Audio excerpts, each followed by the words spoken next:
Le 1er novembre a commencé le 8 mai 1945, avec une répression démente.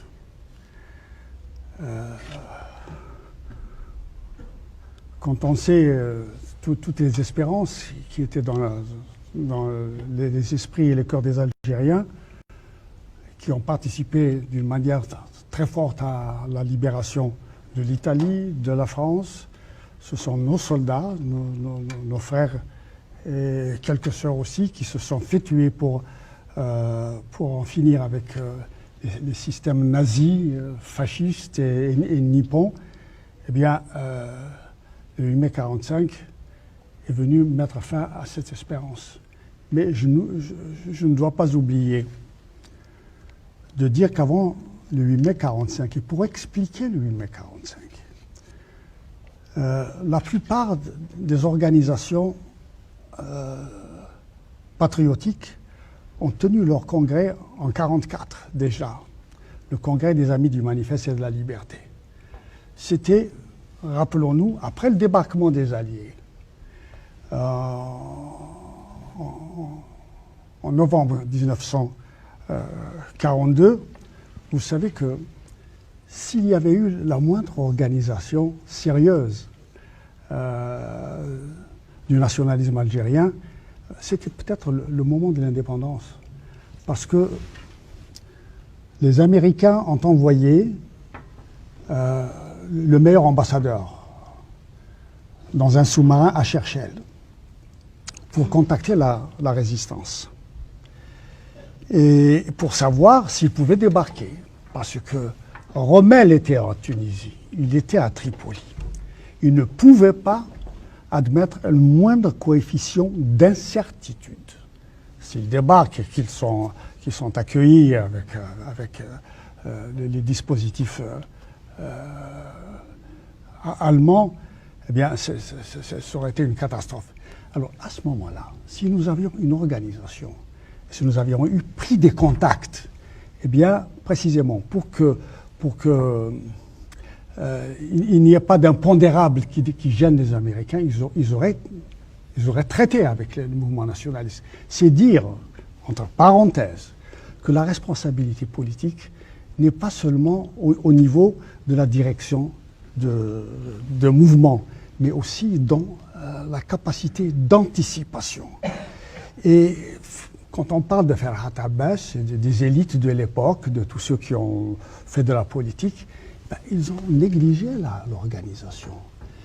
C'est une grosse responsabilité. Le moindre des choses, c'est d'avoir quand même des contacts avec la population, de jouer une dynamique de proximité et des masses, ce qui fait qu'au débarquement des Alliés, ce qu'ont fait les responsables, les acteurs politiques de l'époque étaient déjà bien faits puisqu'ils ont remis un mémoire aux Alliés, un mémoire aux autorités françaises, demandant l'indépendance, le respect des promesses faites pendant la guerre, demandant l'élection d'une Assemblée nationale constituante, et le mouvement des Amis du Manifeste et de la Liberté, qui était lancé en mars 1944, a eu 500 000 militants.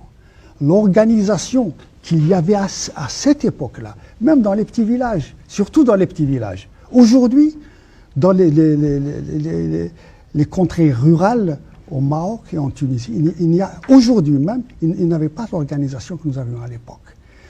D'où le fait que les grands maîtres de l'Algérie, c'est-à-dire la grosse colonisation, ce ne sont pas les petits pieds noirs qui souvent sont à la traîne.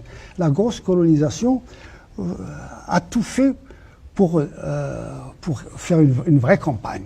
Et ça se passe toujours comme ça. Chaque fois que, par exemple, lorsque Jules Ferry a voulu ouvrir des écoles en Kabylie, ça a été une levée de bouclier, vous allez enseigner les indigènes. Toutes les réformes ont été battues en brèche par les campagnes de la grosse colonisation qui étaient représentées au gouvernement français, dans le Parlement, et qui avait surtout en main les médias français. Ce qui fait, gentlemen, ce qui fait qu'il a fallu une guerre terrible, et combien de morts de part et d'autre, pour que les Français se rendent compte que les Algériens n'étaient pas citoyens français.